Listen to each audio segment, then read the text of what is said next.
اس کا نکاح بھی فاسق تھا، وہ بھی دین کی احکامات کے مطابق نہیں تھا، اس کی ذات اس کی خواہشات کے مطابق تھا،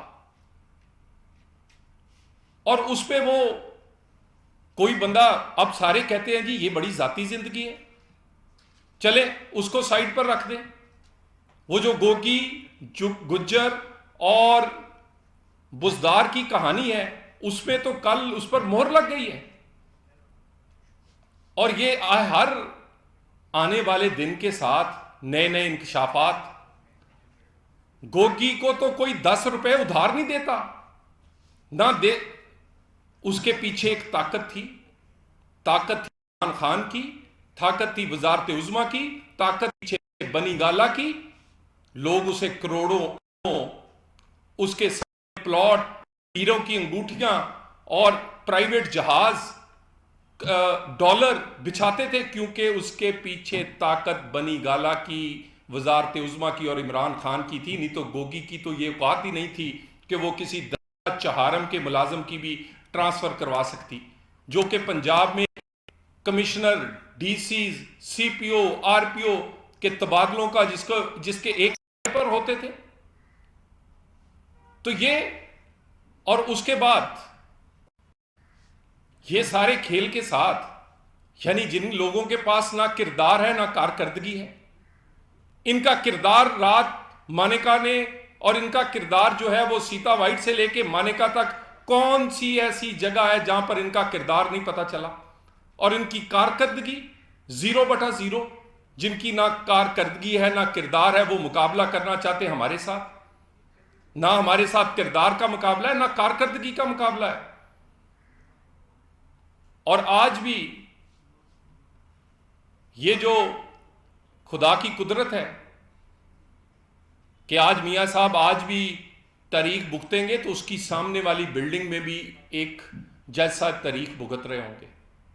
یہ وہی جج صاحبان ہیں جنہوں نے ان کو صادق و امین، اور جو کہ عمران خان کے ہر گناہ پہ پردہ ڈالتے رہے اور میاں نواز شریف کو بے گناہ ہوتے بھی سزا دیتے رہے۔ یہ خدا کی قدرت ہے کہ آج وہ منصف بھی اپنی صفائیاں دے رہے ہیں۔ آج ان منصفوں سے بھی پوچھا جا رہا ہے کہ آپ کی پراپرٹی کے رسیدیں کہاں ہیں؟ آپ نواز شریف سے تو 30 سال کی رسیدیں مانگتے تھے، وہ آپ کے 20 سال 15 سال کی نوکری کی رسیدیں کہاں ہیں؟ رسیدیں تھوڑی ہیں آپ کی تنخواہوں کی، یہ جائیدادوں کے انبار لگے ہیں جیسے کسی بڑے بڑے انویسٹرز کے ہوتے ہیں۔ یہ ہر شعبے میں، ہر جگہ پر ایک خاص قسم کے ہم خیال لوگ عمران خان کے ساتھ تھے۔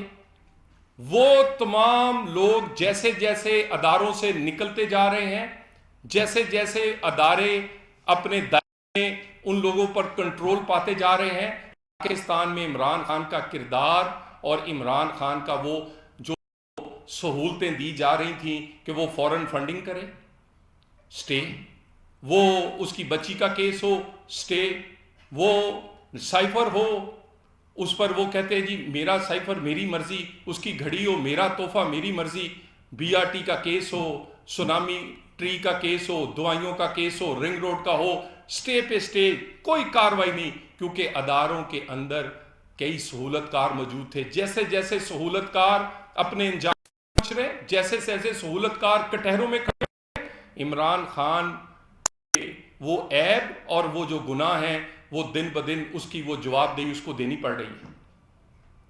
اور یہ میں دوبارہ ایک دفعہ کہوں، پاکستان میں یہ جو کل مانیکا نے انکشافات کیے ہیں، آج لوگوں کو افسوس ہوا ہے۔ ہماری خاندانی روایات ہیں، اسلامی روایات ہیں، علاقائی روایات ہیں۔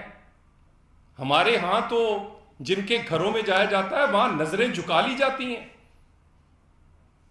اور وہاں پر میاں محمد بخش کا میں ایک شعر پڑھ کے ضرور اپنی روایات کی بات کروں گا کہ میاں محمد بخش نے کہا، جتھے آون جامن ہوئے رکھیے پاک نگاہ، جتھے آمن جامن ہوئے رکھیے پاک نگاہ، کعبے وانگوں تکیے اوتھے رہیے وانگ پراواں۔ اور یہاں پر پیر کا ہی وہ لے کر اٹھ گئے، وہ مرید جس کو وہ کرامات جو تھی وہ رات کے لیٹ نائٹ ٹیلی فون پر اور لیٹ نائٹ ملاقاتوں میں کرامات وہ ظاہر کرتی تھی. یہ سارے معاملات، اور اس پہ خصوصاً میں آج آپ کے پاس اس لیے آیا ہوں کہ جس آدمی نے بھی ان کو سوال کیا ہے، وہ کوئی جج ہے، وہ کوئی صحافی ہے، وہ کوئی سیاستدان ہے، اس کو انہوں نے جس طرح اس کی ذاتی، اس کی زندگی پر اور جس طرح کیچڑ اچھالا ہے وہ مذمت کے قابل ہے. ان سوالوں کا جواب دیں سوال کا جواب کہ آپ کا نکاح ٹھیک ہے کہ نہیں، دیں جواب کہ آپ بیٹی ہے کہ نہیں، دیں جواب کہ آپ نے سائفر والے معاملے پہ کیا کیا ہے، دیں جواب کہ آپ نے گھڑی بیچی ہے، دیں جواب کہ آپ گوگی گجر بزدار کی کرپشن کے پیچھے عمران خان اور بنی گالا تھا. اس بات کا جواب دیں. لوگوں پر تانے دینے پر، لوگوں پر کیچڑ اچھالنے کی بجائے. اور اسی باقی معاملات کہتے ہیں لیول پلینگ فیلڈ. بھی لیول پلینگ فیلڈ تو نواز شریف کو تو آپ نے پچھلے 4 الیکشنز پہ 1 لڑنے دیا ہے، اور لیول پلینگ فیلڈ کی آپ بات کرتے ہیں. ہمیں سب سے زیادہ ضرورت نواز شریف کو ہے لیول پلینگ فیلڈ کی. لیول پلینگ فیلڈ تو اس دن خراب ہوا جس دن تمہارے جیسے کردار کے داغدار آدمی کو صادق و امین اور نواز شریف کو بیٹے سے نہ تنخواہ لینے پر بلیک ڈکشنری پر تاحیات نااہل کر دیا گیا. لیول فیلڈ تو اس دن نہ رہا جس دن ہماری ماؤں بہنوں بیٹیوں کو کال کوٹریوں اور نااہلیوں تک وہ گئیں، اور اس دن تو لیول پلینگ فیلڈ کسی کو یاد نہیں آیا. اور آج بھی ہم پیشیاں بھگت رہے ہیں. کون سی سہولت دی ہے جی؟ بار بار کہتے ہیں ان کو سہولت مل رہی، کون سی سہولت دی ہے؟ وہ مقدمے جو کئی سال پہلے ختم ہونے چاہیے تھے اس کی پیشیاں آج بھی بھگت رہے ہیں، اس کی تاریخیں آج بھی پڑھ رہی ہیں. کوٹریوں سے لے کر، جیلوں سے لے کر، نااہلیوں سے لے کر، جائیدادوں کو اور کاروبار کو تباہ و برباد کروانے کے بعد، اور اس کے بعد اگر کوئی انصاف نے آنکھ کھول ہی لی ہے 7-8 سال بعد، تو ہم پر کوئی احسان کر رہا ہے؟ یہ ہم پر احسان نہیں، یہ انصاف کے چہرے پر لگا ہوا داغ دھویا جا رہا ہے نواز شریف کے ساتھ کی گئی زیادتیوں کو ختم کر کے. بیٹے سے نہ تنخواہ لینا پر اگر تاحیات نااہل کیا جاتا ہے تو کیا یہ جائز ہے؟ یہ داغ نواز شریف پر نہیں، یہ نظام انصاف کے چہرے پر ہے. نواز شریف لوگوں کی امید ہے، اس کی وجہ کوئی اس کی کام ہے، اس کی وجہ اس کے ماضی کی حکومتوں کے وہ کیے گئے کام ہیں جو کوئی نہیں کر سکا.